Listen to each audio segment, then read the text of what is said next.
welcome to another installment of the Fragments Silicon Reviews. It's Super Bowl weekend, and I guess that's just the thing we got to mention because, everything else is Super Bowl geared, but not this show because we didn't get any football games this week. Anyway, 3 games this week, the first of which is called Vampire's Fall Origins. So to address the title, the vampire in question that is falling here is the town literally called Vampire. I mean, they've got a fancy apostrophe in the middle of the name, but like Vampire, or honestly not sure how to pronounce that. But that ties into the whole origins part of the name. This is recounting the tale of how vampires came into the world, or at least this world. Yeah. And it tries to, it does some establishing of some popular myths of vampires. Chief of which is garlic. In one mission, you are tasked to get rid of some Gaelic poisoning, and you switch out some garlic. Believe it or not, the game is very little of that. When you get down to it, it's basically a tale of vengeance, as you are the... I'm not sure if you're the first vampire, but for the intents and purposes of the story in the game, you are the first vampire. And that's another thing that ties into, a potential storyline. The first thing you do as a vampire is you sire another vampire who spends the rest of the game basically rebelling against you because he wants to be known as the origin of all vampires, and he's not. Riveting stuff, I'm sure, I can tell you. Anyway, your big task is to track down Witchmaster, who... Witchmaster. Master. I'm who does the basic JRPG thing of dooming your hometown. And your basic quest here is to wreak havoc on him and his forces, and many other people along the way. But I mean, that's kind of how it goes with vampires, isn't it? Let's see. Speaking of JRPGs, in spite of the look of this game, if you're seeing the trailer footage, you're seeing the screenshots, you wouldn't guess this offhand, but because it's got a very Western RPG look, a friend of mine thought this looked like Diablo. It was going to play like Diablo. I'm like, no. That was my first thought too, actually. Yeah, I'm and you can see your traditional Western RPG, experience tree and item management to an extent. But no, the actual combat system here is JRPG. Menu-driven combat, turn-based, all that jazz. I wasn't expecting there were Western RPGs that do it, but the ones that look like Diablo usually have some kind of real-time system. Yeah, This does not. No, it goes side view, and there's no easy way to say this. That this is a pretty simple RPG. It's touting its tactical prowess, and it's there to an extent. How the basic combat works is, you've got your basic attack, and you've got your special attacks that use focus points. The idea is, if you use about every 3 turns or so, the amount of focus you built up can be used into combo attacks. The combo being as long as however much focus you got. Also worth noting, for whatever reason, they're using an open source sound system for their sound effects, because the sound of the reaching the combo phase of the combat is the AOL Instant Messenger exit door. Swear to God, it's that fucking noise. It's the slamming door. Like, I mean, I'm sure that is available in many places as part of a free friggin' sound whatchamahoosum pack. That is what I'm saying. It's like, this is probably a thing that they open sourced for free, and I'm just like, it doesn't even fit what they're doing. Like, why is there a door slamming sound here? Even if I didn't know where it was from, it's like this doesn't connect to what's going on screen. But that's a minor nitpick. And what you're able to do in terms of expanded combat, it's like you can do a combo with both your primary weapon and your secondary weapon, be that another sword, or you can shield bash in this game as well. Like, it'll do shit for damage, but you can do it. Or you can do various spells, like they're separated, or instinct maneuvers. The one I used constantly was Bite, because that's the one that refilled your health. But you got to be careful. You might accidentally have babies that way. Nah. I know. I'm just the vampire. It's I know. Sorry, my brain is still trying to grapple with the village of Vamp apostrophe ire. It's occupying a lot of my joke-making ability here. I get that. Like, anyway, as far as how well the combat works out, so this game has one of those quintessential RPG problems, and that is scale to leveling. That is to say, it's really hard for this game to get you and your opponent on an even enough keel where the tactical combat actually becomes satisfying, because a lot of the time, either the opponent, or much more often myself, was too over-leveled. And if you've ever played an RPG in that situation, curb stomping is happening one way or the other.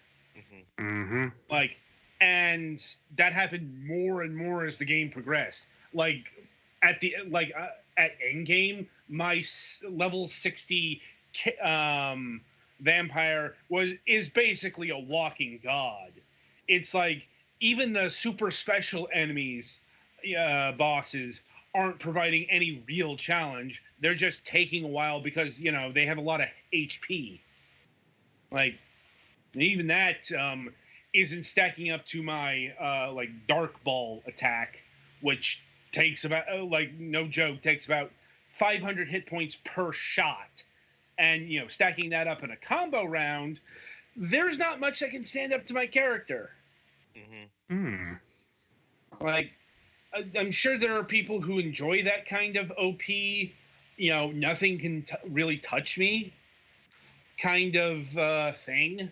I was just fucking bored, because, truth be told, the story going on here, it's not very interesting. Like, and, as far as who you are, well, it's an avatar game. It's like your character is however you design it, within the parameters of the character creation. I see a choose human lineage option. Are there non-human choices? And if not, or either way, what are the different lineages about? So what the different lineages really do mean? It means what what bonus proficiency you get. Like more XP after a battle versus loot drops kind of deal. That's what I found. Like, I forgot that was a mechanic in the game. No joke.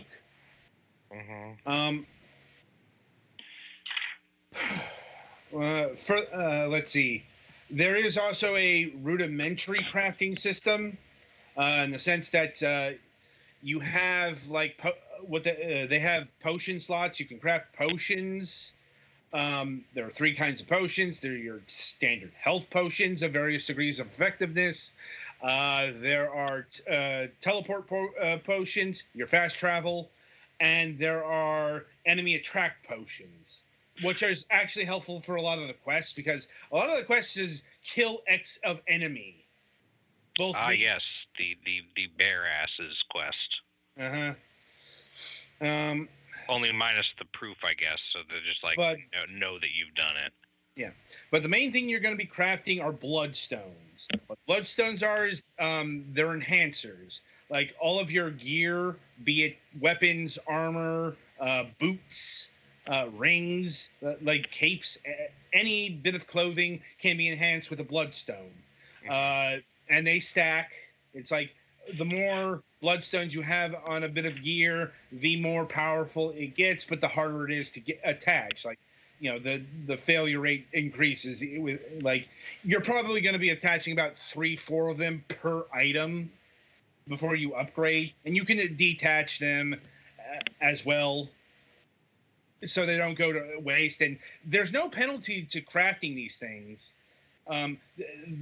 The thing that's supposed to keep you from ultra spamming them is the amount of time. Like, it takes about 40 minutes for something to be crafted, maybe 30 minutes. It depends on the item, but it wasn't that much of a hindrance, truth be told. It's like, honestly, there should have been a resource requirement for some of this stuff. That's basically my biggest critique of the game. It's ultimately too easy. Mm-hmm. Like, there are some points of difficulty, especially if you are under leveled. But, it's like experience is pretty typical RPG stuff. You don't just get it from conquering foes, but, you complete quests, you get experience points. And there are a shit ton of side quests. Like, a lot of the game is, dealing with those side quests, being honest. Let's see. Keeping with the thematics of the game, it's a very drab looking game. It's not, it's very real as brown or real as drab. Very muted hues, very midnight color schemes. Both combat graphics and overworld graphics are pretty grimy, which once again is the intent of the game. It's like an overall look at it's fine. Like, let's see, the music, a lot of drums, like a lot of muted drums. Now, basically music and sound, they get the job done, but you're not really buying it for the art style or the graphics or anything, if I'm being honest. Let's see. As far as like animations and stuff, surprisingly good. Like, this game has a lot more animation and like, you can actually see the combat and the characters react to that. Like, I was expecting a lot more staticness. Yeah, it does look like the images for the battle are pretty decent, at least. Yeah. Let's see. It does look like they might add PvP or in-game chat later on down the line. Here's the thing: this game is completely single player. This game is completely one-on-one. Like, even when you get no party members or companions or anything. Nope. And when like the enemies, if you fight a pack of enemies, you will fight them one at a time. So it's all basically duelist combat in one way or another. Like,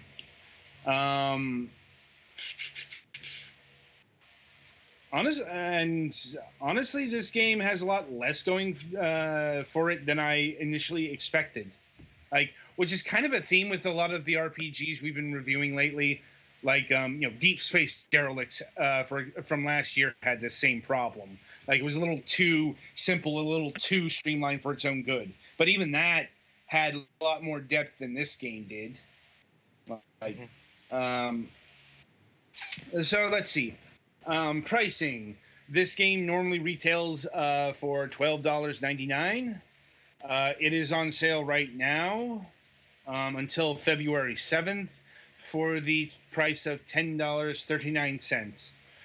For $10, I could go for a very mild recommendation. $13, like the mildest of recommendations.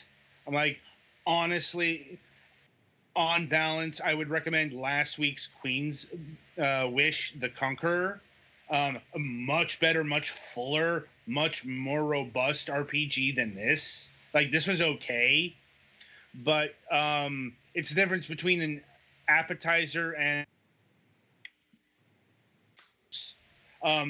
I will say a point in this RPG. I think you dropped out after the word appetizer. Am I back? Yeah. Mm-hmm. I have recordings, people. Like, anyway, as I was saying, it's the difference between an appetizer and the main course. It's like a point in this game's favor, though. This has a readable font. That does help. I'm like, I will tell you, like, after playing this, it really struck me at just how bad the font issue in Queen's Wish really was. Because, I put about 17 hours into this game overall. And, my eyes didn't strain with this one. I'm like, fuck, I've put about 8 hours into one of next week's games, which requires a lot of reading. And it's got an issue that I'll talk about in that review. Eye strain isn't one of them. But enough of that. Yeah. So would you say the game's got 99 problems, but eye strain ain't one?